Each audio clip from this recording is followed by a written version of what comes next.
மலையோர பழைய பங்களாவில் பல வருடங்களாக ஒரு பேய் மட்டும் வாழ்ந்து வந்தது. அவன் பெயர் அருண். பயமுறுத்துவது அவனுக்கு பிடிக்காது, உதவுவதுதான் பிடிக்கும். ஒரு நாள் புதிய குடும்பம் அந்த வீட்டுக்கு குடியேற வந்தது. அருண் மகிழ்ந்தான்.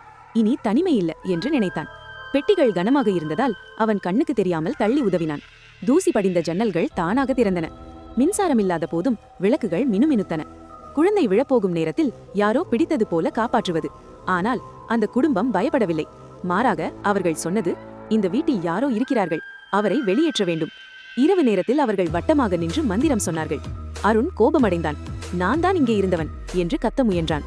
அந்த நேரம் திடீரென கண்ணாடியில் அவன் பிரதிபலிப்பு மங்கியது. எதிரே நின்ற குடும்பத்தின் பிரதிபலிப்பும் இல்லை.